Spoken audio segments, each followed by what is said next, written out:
Dear students, today we will discuss about induction, competence and morphogenetic gradient. In the previous session, we have discussed about the specification and where we have learned that there are a number of interactions and such type of interactions among the adjacent cells during our development is called induction. Okay, and in case of induction, there are two components. One is inducer and another is responder.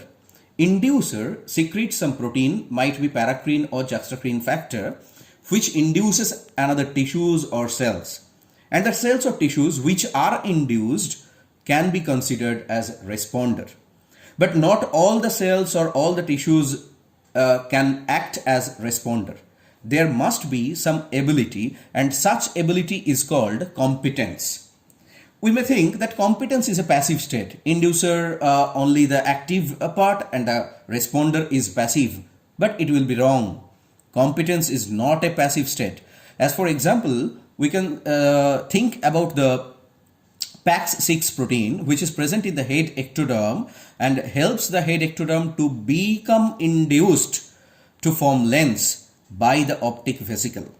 If the PAX6 gene is mutated, then the head ectoderm is not able to form lens or not able to become induced. So competence is also a passive state, also an active state. And there are mainly two kinds of induction: reciprocal and sequential induction. Sequential induction is just a straight chain induction. That means formation of 2 from 1 and 3 from 2. That means 1 to 2, 2 to 3 and so on. As for example, we can say formation of optic cup, then formation of lens, etc. But when the 2 again induces 1, that means inducer becomes induced. That type of induction is called reciprocal induction.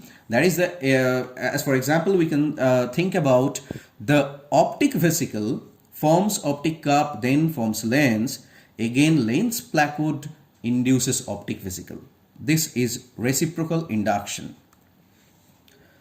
There is regional specificity of induction. As for example, different part of dermis induces the epidermis to form different kind of structure like wing feather, thigh feather or claw, scale, etc.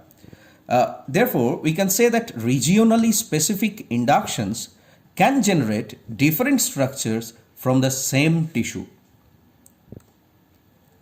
Paracrine factors are one of the most important factors which are secreted from inducer. And hedgehog family protein is one of the important example of paracrine factor, like desert hedgehog or Indian hedgehog protein, which are present in the Drosophila, and its homologue are also present in the vertebrate. Like desert hedgehog protein is expressed in the Sertoli cells of the testes, and again Indian hedgehog protein is expressed in the digestive tract and cartilage. It is also important in the postnatal bone development or the growth of the bone. The paracrine factors or some transcription factors which are responsible to generate a particular structure or particular form is called morphogen. We know that morph means form and gen is derived from genesis. So that is morphogen. And the morphogen is synthesized from a particular site that is called source, and it moves towards the sink. This morphogen gradient or the action or role of morphogen gradient is illustrated or described using the French flag model. This is the French flag model which describes the different concentration in different part of a particular morphogen, which helps in the development of different structures from a common zygote. As for example, the higher concentration of bicoid helps in the development of anterior part of Drosophila, whereas the higher concentration of nanos helps in the formation of posterior part. So, today we have learned about induction, competence, and the morphogen gradient in very nutshell. And the detailed study material is available in the college website. So please visit the college website, and thanks for today.